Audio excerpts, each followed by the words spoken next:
അല്ല, ഇതിനകത്തുള്ള ഏറ്റവും വലിയൊരു ഇഷ്യൂ ഏറ്റവും കൂടുതൽ ഈ മാലിന്യങ്ങൾ വലിച്ചെറിയുമ്പോഴല്ല ആ ജീവി പെരുകുന്നത്. ഞാൻ പണ്ട് ഒരാളോട് പറഞ്ഞിരുന്നു അതിന് മറുപടി, ഞാൻ അതിവിടെ പറയുന്നില്ല. അവർ അരോഗൻ്റായിട്ട് സംസാരിച്ചത് കാരണമാണ്.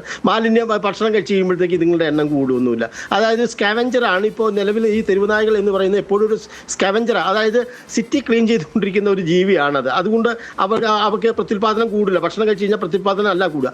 അപ്പോൾ അതവിടെ നിൽക്കട്ടെ. അപ്പോൾ ഈ ഏറ്റവും കൂടുതൽ തെരുവ് നായകളെ സൃഷ്ടിക്കുന്ന ഒരു ഇൻസ്റ്റിറ്റ്യൂഷൻ എന്താണെന്ന് വെച്ച് കഴിഞ്ഞാൽ അത് ഈ പെറ്റ് ഷോപ്പുകളും ബ്രീഡേഴ്സുമാണ്. അവരാണ് ഏറ്റവും കൂടുതൽ നായകളെ ഉൽപ്പാദിപ്പിച്ച് ഇങ്ങനെ കച്ചവടത്തിന് വിടുന്നത്. നമുക്ക് വളരെ ഈ പെറ്റായിരിക്കുമ്പോൾ പട്ടിക്കുഞ്ഞുങ്ങളെയൊക്കെ ഭയങ്കര രസമായിരിക്കും, ക്യൂട്ടായിരിക്കും. ഒരു 2 മാസം കഴിയുമ്പോൾ അതിൻ്റെ ക്യൂട്ട്നെസ് ഒക്കെ തീർന്നു കഴിയുമ്പോൾ ഇത് സ്വാഭാവികമായിട്ടും വലിയ വില കൊടുത്ത് മേടിച്ചതാണെങ്കിലും നേരെ തെരുവിലേക്ക് ആയിരിക്കും വലിച്ചെറിയപ്പെടുക മിക്ക നായകളും.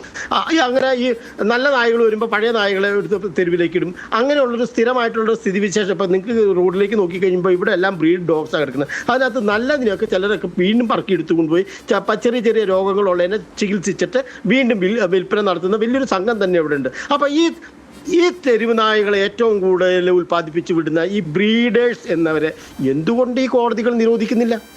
ഈ പെറ്റ് ഷോപ്പുകൾ നിങ്ങൾ കണ്ട ചെറിയ ചെറിയ തത്തമ്മ വളർത്തുന്ന കൂടുകളിലൊക്കെയാണ് ഈ ഓരോ പട്ടിക്കുഞ്ഞുങ്ങളിട്ട് എല്ലാം നിങ്ങൾക്ക് കാണാൻ പറ്റും. ഒരു സിറ്റിയിൽ ഒരു ടൗണിൽ ചെന്ന് കഴിഞ്ഞാൽ എറണാകുളത്ത് കുറഞ്ഞത് ഒരു 1500 പട്ടികളെ ഇതേമാതിരി പെറ്റ് ഷോപ്പുകൾ ഈ എറണാകുളം ആ ഏരിയയിൽ നോക്കിക്കഴിഞ്ഞാൽ 1500ഓളം പട്ടിക്കുഞ്ഞുങ്ങൾ വിൽക്കാൻ വച്ചിരിക്കുന്നത് നിങ്ങൾക്ക് കാണാൻ പറ്റും. തിരുവനന്തപുരത്ത് പോയി കഴിഞ്ഞാൽ അത് തന്നെ ആ ഓരോ സിറ്റികളിൽ ഓരോ കോർപ്പറേഷനുകളിൽ നോക്കിക്കഴിഞ്ഞാൽ ഏകദേശം 1500 ഇപ്പം 10,000 50,000 1,00,000 പട്ടിക്കുഞ്ഞുങ്ങളെ വിൽക്കാനായിട്ട് ഇവിടെ വച്ചിട്ടുണ്ട്.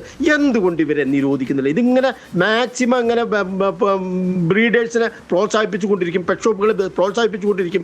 എന്നിട്ട് ഈ പറയുന്ന രീതിയിൽ ഇതുമായിട്ട് യാതൊരു ബന്ധമില്ലാത്ത യാതൊരു വിധ പ്രാക്ടിക്കലായിട്ട് നടപ്പാകാൻ ഒരു 1% പോലും സാധ്യതയില്ലാത്ത ഈ ഗവൺമെൻറ് ഉദ്യോഗസ്ഥന്മാരുടെ മേലിലേക്ക് അടിച്ച് ഭീഷണിപ്പെടുത്തുന്ന ഒരു രീതിയാണ് ഇപ്പോൾ കോടതി സമീപിച്ചിരിക്കുന്നത്.